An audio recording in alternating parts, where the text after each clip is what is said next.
Berwaspada tipu daya syaitan.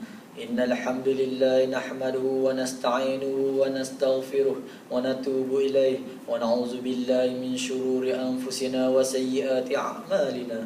Man yahdihillahu fala mudilla lahu wa man yudlil fala hadiya lahu. Wa ashhadu an la ilaha illallah wahdahu la syarika lahu wa ashhadu anna Muhammadan abduhu wa rasuluhu wa safiyyuhu wa khaliluhu wa aminuhu ala wahyihi wa muballighun nasi syar'i.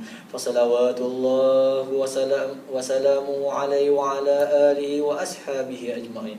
Amma ba' ayyuhal mu'minun ibadallah, usikum wa nafsi bitaqwallah ta'ala, fa inna taqwallah jalla wa ala hiya asasus sa'adati wa sabilu al-fawzi wal falahi fid dunya wal akhirah. Sidang Jumaat yang dirahmati Allah sekalian, saya berpesan kepada diri saya dan menyeru sidang Jumaat yang dikasihi sekalian, marilah sama-sama kita berusaha meningkatkan ketakwaan kepada Allah Subhanahu wa taala dengan melaksanakan segala perintahnya dan menjauhi segala larangannya. Mudah-mudahan kita semua beroleh kebahagiaan di dunia dan di akhirat. Tajuk khutbah yang akan dibicarakan pada hari ini ialah berwaspada tipu daya syaitan. Sidang Jumaat yang dikasihi sekalian, bertakwalah kepada Allah dan berwaspadalah dengan tipu daya syaitan. Berlindunglah kepada Allah dari bisikan dan hembusannya. Ketahuilah wahai hamba Allah, sesungguhnya syaitan adalah musuh bagi kita, maka jadikanlah dia sebagai musuh. Syaitan dan bala tenteranya mengajak kita agar kita bersama-sama mereka menjadi penghuni neraka sa'ir. Allah memerintahkan kita untuk berlindung dari gangguan musuh ini dengan kembali kepada Allah Azza wa Jalla dan berpegang teguh kepadanya. Allah Ta'ala berfirman, wa imma yanzaghannaka minasyaitani nazghun fasta'iz billah. Dan jika syaitan mengganggumu dengan suatu gangguan, maka mohonlah perlindungan kepada Allah. Sesungguhnya dialah yang maha mendengar lagi maha mengetahui. Surah Al-Fusilat ayat 36. Firman-Nya juga, qul a'udzu birabbin nas, malikin nas, ilahin nas, min syarril waswasil khannas, allazi yuwaswisu fi sudurin nas, minal jinnati wan nas. Katakanlah, aku berlindung kepada Tuhan yang memelihara dan menguasai manusia, raja manusia, sembahan manusia, dari kejahatan bisikan syaitan yang biasa bersembunyi, yang membisikkan kejahatan ke dalam dada manusia, dari golongan jin dan manusia. Surah An-Nas. Dan masih banyak ayat semakna dengan ayat-ayat di atas.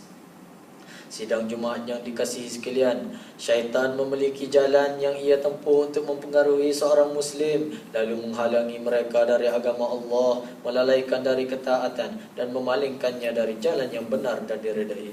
Jalan masuk syaitan tersebut adalah jalan syubhat dan jalan syahwat.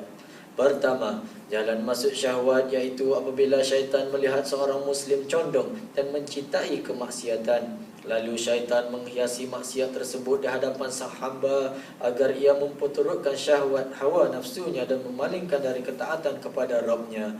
Kedua, jalan masuk syubhat, iaitu apabila syaitan melihat seseorang yang berpegang teguh terhadap agama, semangat menjalankan ketaatan kepada Rabb-Nya, jauh dari perkara syahwat dan maksiat, maka syaitan akan masuk melalui jalan syubhat. Ia akan jadikan orang tersebut berlebih-lebih dalam agama, keras dan kaku. Lalu ia pun keluar dari jalan yang lurus, dari ketaatan kepada Allah. Syubhat menjadi seseorang berlebih-lebihan dan kaku dalam beragama, akan tetapi pelakunya menyangka menjaga ketaatan di jalan Allah. Dan syaitan sentiasa memalingkan seseorang dari jalan Allah yang lurus. Dan musuh kita ini tidak peduli kita terjerumus ke dalam jalan syubhat atau syahwat.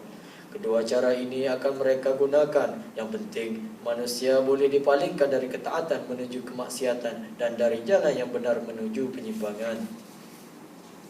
Oleh kerana itu, banyak dalil dari Al-Quran dan As-Sunnah yang memperingatkan manusia agar jangan berlebihan dalam beragama dan juga melalaikannya. Rasulullah sallallahu alaihi wasallam bersabda, "Iyyakum wal ghuluw fa innama halaka man kana qablakum bil ghuluw fid din." Janganlah kalian berbuat ghulu, yakni berlebih-lebihan dalam agama, kerana yang membinasakan orang-orang sebelum kalian adalah berlebih-lebihan dalam masalah agama. Sidang Jumaat yang dimuliakan, renungkanlah sebuah hadis dari Rasulullah sallallahu alaihi wasallam yang diriwayatkan oleh Imam Muslim dalam sahihnya. Rasulullah sallallahu alaihi wasallam bersabda, sesungguhnya iblis meletakkan singgasana di atas air, kemudian dia mengutuskan para tenteranya untuk memfitnah manusia. Di antara para tentera itu, mereka memiliki kedudukan yang paling hampir dengannya, ialah yang paling hebat dalam membuat fitnah. Salah seorang dari tentera itu datang dan berkata, saya telah melakukan sekian-sekian. Iblis menjawab, kamu belum melakukan apa-apa. Kemudian datang seorang tentera yang lain dan berkata, tidaklah saya meninggalkan orang yang saya ganggu, sehinggalah dia menceraikan istrinya. Iblis menghampiri tentera itu dan berkata, anda hebat.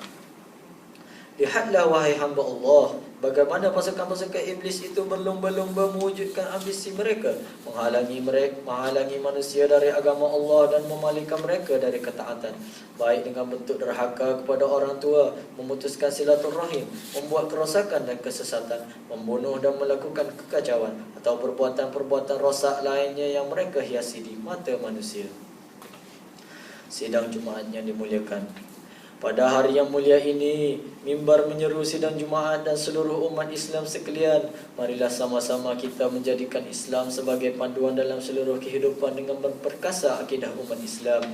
Ingatlah asas utama akidah umat Islam ialah kepercayaan kepada rukun-rukun iman. Asas ini perlu dipupuk dan dibajai setiap masa dengan nilai-nilai syariat yang menjadi faktor ke arah pengembangan dan penyemburan pegangan akidah seseorang.